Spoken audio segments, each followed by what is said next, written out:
IPL 17 final కు రంగం సిద్దమైంది. మూడోసారి ఫైనల్లో హైదరాబాద్ టీము రంగంలో దిగనుంది. ఇక్కడ ఈ రోజు Calcutta night riders versus SRH ఎవరు గెలిచే ఆస్కారం ఉందంటారు? ఎస్ఆర్హెచ్ కి ఉంది అఫ్ కోర్స్, బికాస్ అది మన హోమ్ టీమ్ అండ్ వాళ్ళు ఆల్రెడీ క్వాలిఫైడ్ గెలిచేస్తున్నారు. అండ్ కేకేఆర్ ని కూడా తక్కువ అంచనా వేయడం, ఎందుకంటే వాళ్ళు లీగ్ స్టేజ్ లో నెంబర్ 1 పొజిషన్ లో ఉండే మళ్ళీ క్వాలిఫైర్ 1 లో ఎస్ఆర్హెచ్ మీద మంచి మార్జిన్ మీద గెలిచారు. ఆల్రెడీ కేకేఆర్ లో ఫిలిప్ షాట్ వెళ్ళినప్పటికీ ఇంకా గుర్బాజ్ డేంజరస్ బ్యాట్స్మెన్, ఆఫ్ఘనిస్తాన్ కింద మ్యాచ్ గెలిపించిండు.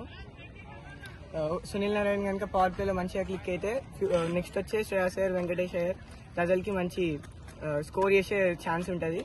అండ్ బౌలర్స్ లో ప్యాట్ కమిన్స్, భువనేశ్వర్ కుమార్ కనుక పవర్ ప్లేలో మంచిగా యూజ్ చేసుకుంటే మిడిల్ ఓవర్స్ లో అభిషేక్ శర్మ, షాబాజ్ అహ్మద్ మంచిగా వికెట్స్ తీసి, ఎందుకంటే చెన్నై ఆల్రెడీ స్పిన్ ట్రాక్ కాబట్టి కేకేఆర్ లో కూడా తక్కువ బౌలర్స్ ఏం లేరు.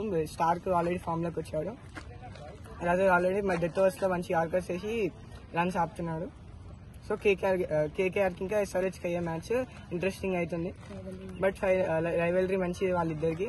సో ఫైనల్లీ ఎస్ఆర్హెచ్ గెలవాలని కోరుకున్నాను. ఇక్కడ మెయిన్ క్రికెట్ ప్లేయర్స్ తొందరగా అవుట్ అవుతున్నారు, స్కోర్ కూడా తక్కువ నమోదవుతా ఉంది. మరి ఈ రోజు ఎలా ఉండబోతుందంట?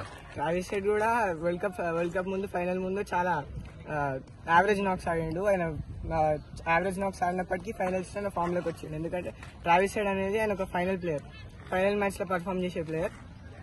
అభిషేక్ శర్మ కూడా ప్రెజర్ సిచ్యువేషన్స్ లో మంచిగా ఆడుతున్నాడు.